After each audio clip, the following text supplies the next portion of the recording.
अब हम उस बड़ी खबर के बारे में आपको बताना चाहते हैं जिससे देश के करोड़ों हिंदू परिवारों पर बहुत गहरा असर पड़ेगा। सुप्रीम कोर्ट ने वर्ष 2005 के हिंदू उत्तराधिकार कानून की नई व्याख्या की है और इसके जरिए बेटियों को पैतृक संपत्ति में बराबर का अधिकार दिया है, फिर चाहे पिता की मृत्यु 2005 में नया कानून बनने के बाद हुई हो या फिर इस कानून के बनने से पहले पिता की मृत्यु हुई हो। 2005 में हिंदू उत्तराधिकार कानून में संशोधन हुआ था जिसमें पहली बार बेटियों को भी पैतृक संपत्ति में अधिकार दिया गया था, लेकिन यह अधिकार उन्हीं बेटियों को मिलता था जिनके पिता की मृत्यु 9 सितंबर 2005 के बाद हुई हो। 9 सितंबर 2005 को ही यह नया कानून लागू हुआ था और इसके बाद वाले मामलों में ही पिता की मृत्यु के बाद बेटियां पैतृक संपत्ति पर अपना दावा कर सकती थी, यानी उससे पहले के मामलों पर बेटियों का अधिकार नहीं था। लेकिन आज सुप्रीम कोर्ट में जस्टिस अरुण मिश्रा की बेंच ने बेटियों के हक में बहुत अहम फैसला सुनाया है और यह कहा है कि 9 सितंबर 2005 को संशोधन लागू होने से पहले भी अगर किसी व्यक्ति की मौत हो गई हो और उसकी संपत्ति का बंटवारा बाद में हो रहा है, तब भी उसकी संपत्ति में बेटियों को बराबरी की हिस्सेदारी देनी होगी। यानी इसमें तारीख और वर्ष वाली शर्त सुप्रीम कोर्ट ने अब खत्म कर दी है। इस मामले में सुप्रीम कोर्ट ने एक बड़ी टिप्पणी और भी की है और यह कहा है कि बेटे तो सिर्फ शादी तक बेटे रहते हैं, लेकिन बेटी हमेशा बेटी रहती है।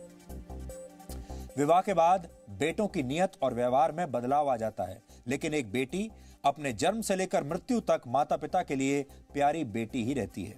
विवाह के बाद माता पिता के लिए बेटियों का प्यार और बढ़ जाता है, इसलिए बेटी पैतृक संपत्ति में बराबर की हकदार बनी रहती है, भले ही उसके पिता जीवित हों या ना हो। सुप्रीम कोर्ट ने यह बड़ा फैसला भाई बहनों के बीच संपत्ति के बंटवारे के एक मामले पर किया है, जिसमें भाइयों ने अपनी बहन को यह कहकर संपत्ति में बराबर का हिस्सा देने से इनकार कर दिया था कि उनके पिता की मृत्यु 9 सितंबर 2005 से पहले हुई थी, इसलिए उनका कहना था कि उत्तराधिकार कानून का संशोधन इस मामले पर लागू नहीं होता। लेकिन सुप्रीम कोर्ट ने आज यह साफ कर दिया कि बेटियों को हर हाल में बेटों के बराबर ही पैतृक संपत्ति में अधिकार मिलेगा, चाहे पिता की मृत्यु कभी हुई हो, चाहे यह मामला कभी कभी हो। सुप्रीम कोर्ट ने देश के सभी राज्यों के हाई कोर्ट से भी ये कहा है कि किसी भी कोर्ट में बेटियों के अधिकार से जुड़े लंबित मामलों की सुनवाई 6 महीने के अंदर पूरी कर ली जाए, जिससे न्याय देने में देर बिल्कुल ना हो।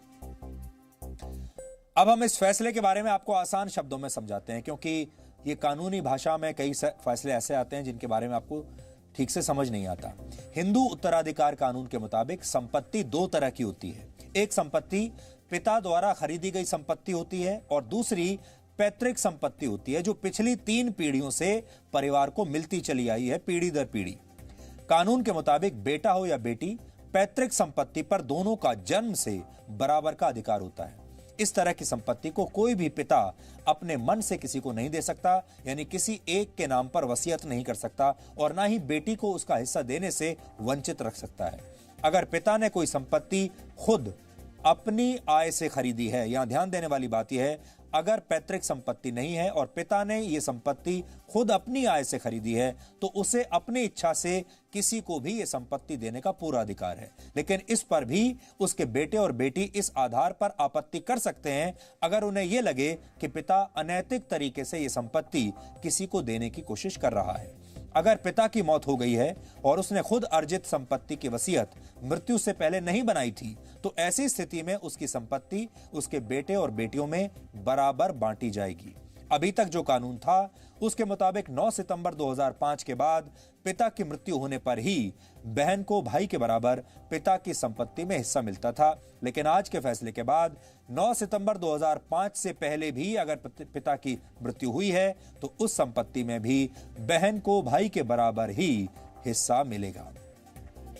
यह कानून बेटियों को बराबर का अधिकार और शक्ति देने वाला है, क्योंकि हमारे समाज में बेटियों के साथ हमेशा से भेदभाव होता आया है।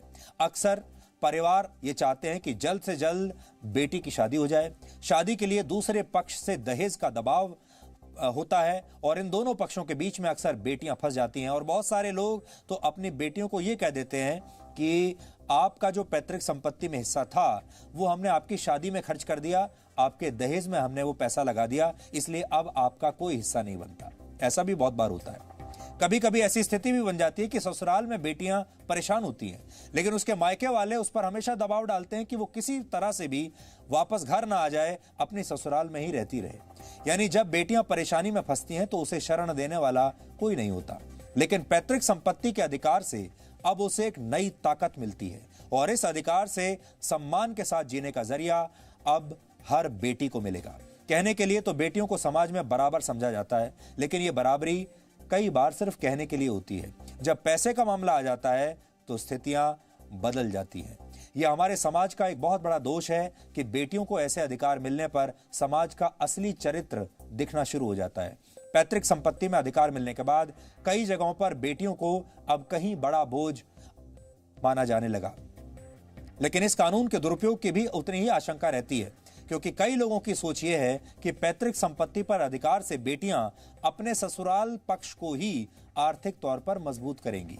लेकिन माता पिता के लिए बेटे ही सब कुछ होते हैं, जो परिवार की अर्जित संपत्ति को बढ़ाते हैं और बुढ़ापे का सहारा बनते हैं। ऐसा हमारे समाज में कहा जाता है, ये मान्यता है जो कि गलत है। समाज की एक सोच ये भी है कि बेटियां जब एक पैतृक संपत्ति में अधिकार नहीं जताती तब तक वो अपने परिवार के लिए अच्छी रहती हैं। यानी जब तक अपना दावा नहीं वो करती संपत्ति में, तब तक पूरा परिवार उन्हें प्यार करता है।